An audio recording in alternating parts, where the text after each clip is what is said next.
Bonsoir chers élèves, j'espère que vous allez très bien. Soyez les bienvenus dans cette cinquième vidéo euh, qui s'inscrit dans une série où j'explique la pièce de théâtre Antigone.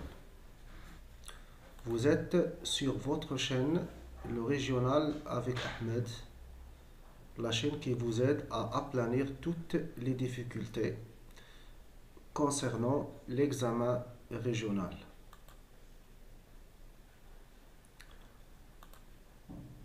Nous commençons comme d'habitude par quelques traductions.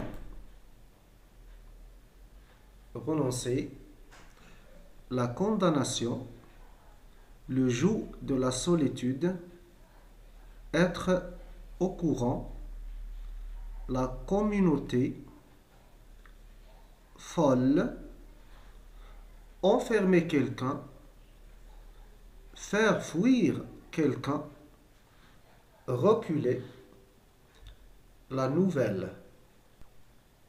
On passe au premier axe.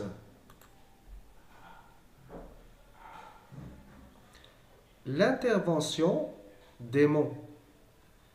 Alors, puisque Créon a pris la décision de condamner Antigone, Aimon intervient auprès de lui pour le dissuader d'aller jusqu'au bout de son acte. Alors, il va falloir avancer des arguments pour convaincre Créon. D'accord. Le tableau demande des mots. Il demande à son père de renoncer à la condamnation d'Antigone. Ça veut dire, il demande à son père de ne pas faire tuer Antigone.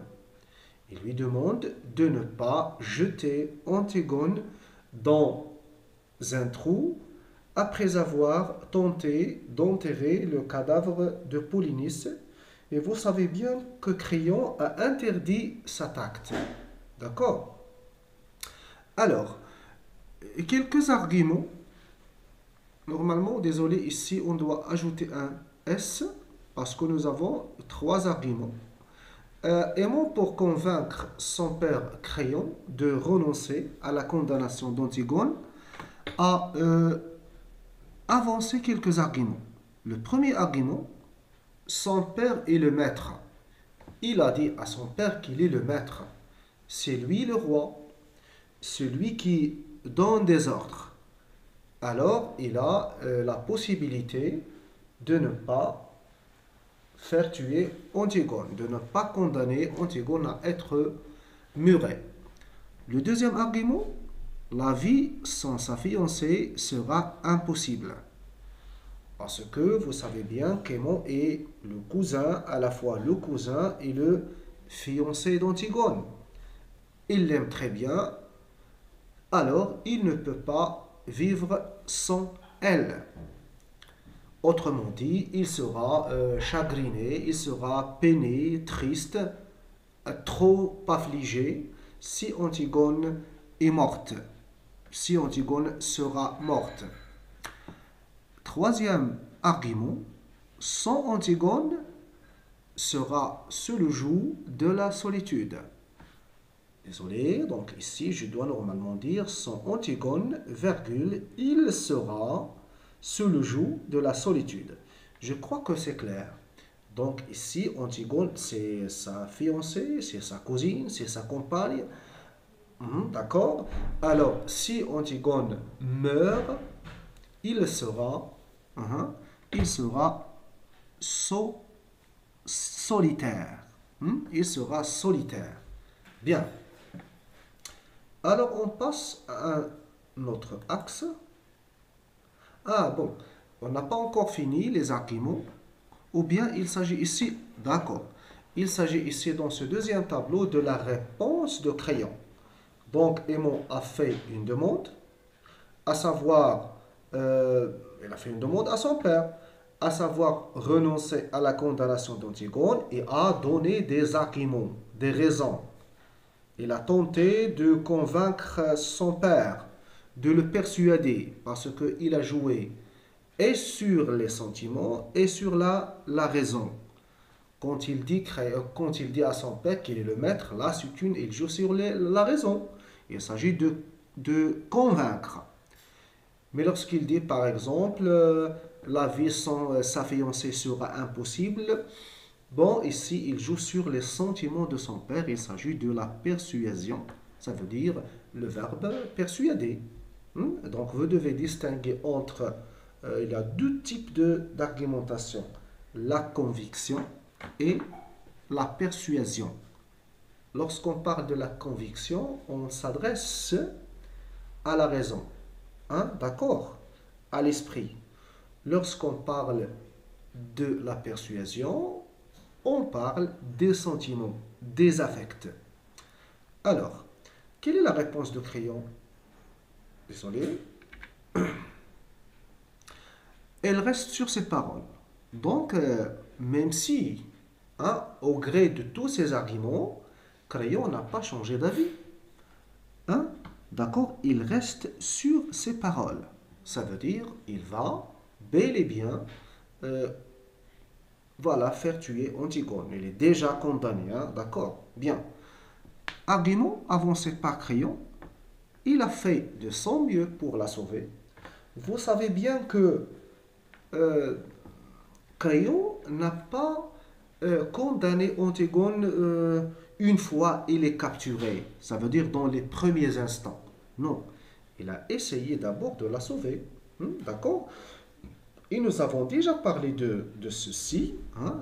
D'accord? Il a avancé pas mal d'arguments. Par exemple, en disant que les deux frères sont des traîtres, en disant que donc la vie c'est le bonheur, en disant à Antigone qu'il est encore petite, d'accord? Mais malheureusement, Antigone n'a pas changé d'avis. Le deuxième argument avancé par Crayon, il a dit à son fils aimant qu'Antigone a préféré la mort à la vie. Et ça veut dire qu'il est décidé à mourir. Même s'il voit la mort devant elle, autrement dit, il va tout droit à la mort. Il va tout droit à la mort. Vous savez bien que Antigone, c'est un personnage tragique. Ça veut dire qu'il est mu par la fatalité. En tout cas, il ne peut pas échapper à la mort. Troisième argument, tout Thèbes est au courant de la condamnation. Être au courant, c'est savoir. Ça veut dire tout le royaume de Thèbes, tous les Thébains savent que Crayon a condamné Antigone. Donc, il est impossible, selon Crayon, de changer d'avis, de renoncer à cette condamnation. Vous savez bien, surtout lorsqu'il s'agit d'un roi. Un roi ne doit pas à chaque fois changer de décision. Alors, la loi, oui, le quatrième argument, la loi est au-dessus de toute la communauté thébaine. Selon Crayon, la loi est faite pour tout le peuple de Thèbes.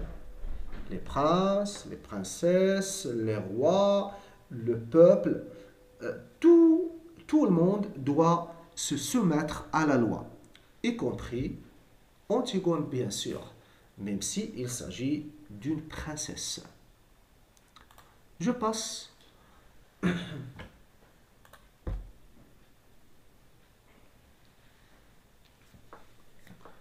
Le cœur, porte-parole du public. Très bien. Donc le cœur a plusieurs fonctions. D'accord? Le cœur a plusieurs fonctions dans la pièce de théâtre Antigone. Il parle soit à la place du dramaturge, soit à la place du public. Et quand je dis public, je dis soit spectateur, soit lecteur, lorsqu'il s'agit d'un texte en papier. D'accord? Bien. Ou bien il parle à la place du peuple de Thèbes. Bien.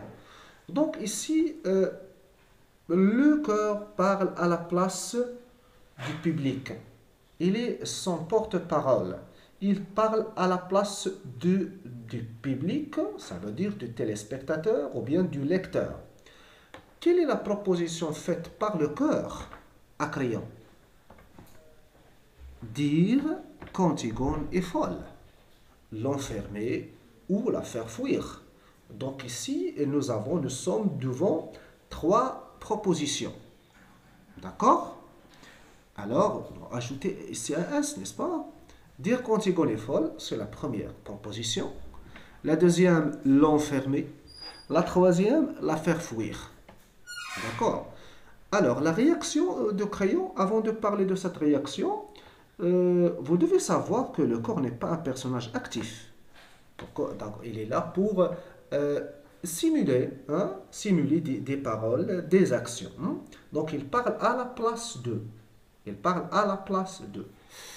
Alors, réaction de Crayon. Il ne recule pas, ça veut dire il ne change pas d'avis, il reste sur ses paroles. Pourquoi? Car la nouvelle de la condamnation court dans Thèbes.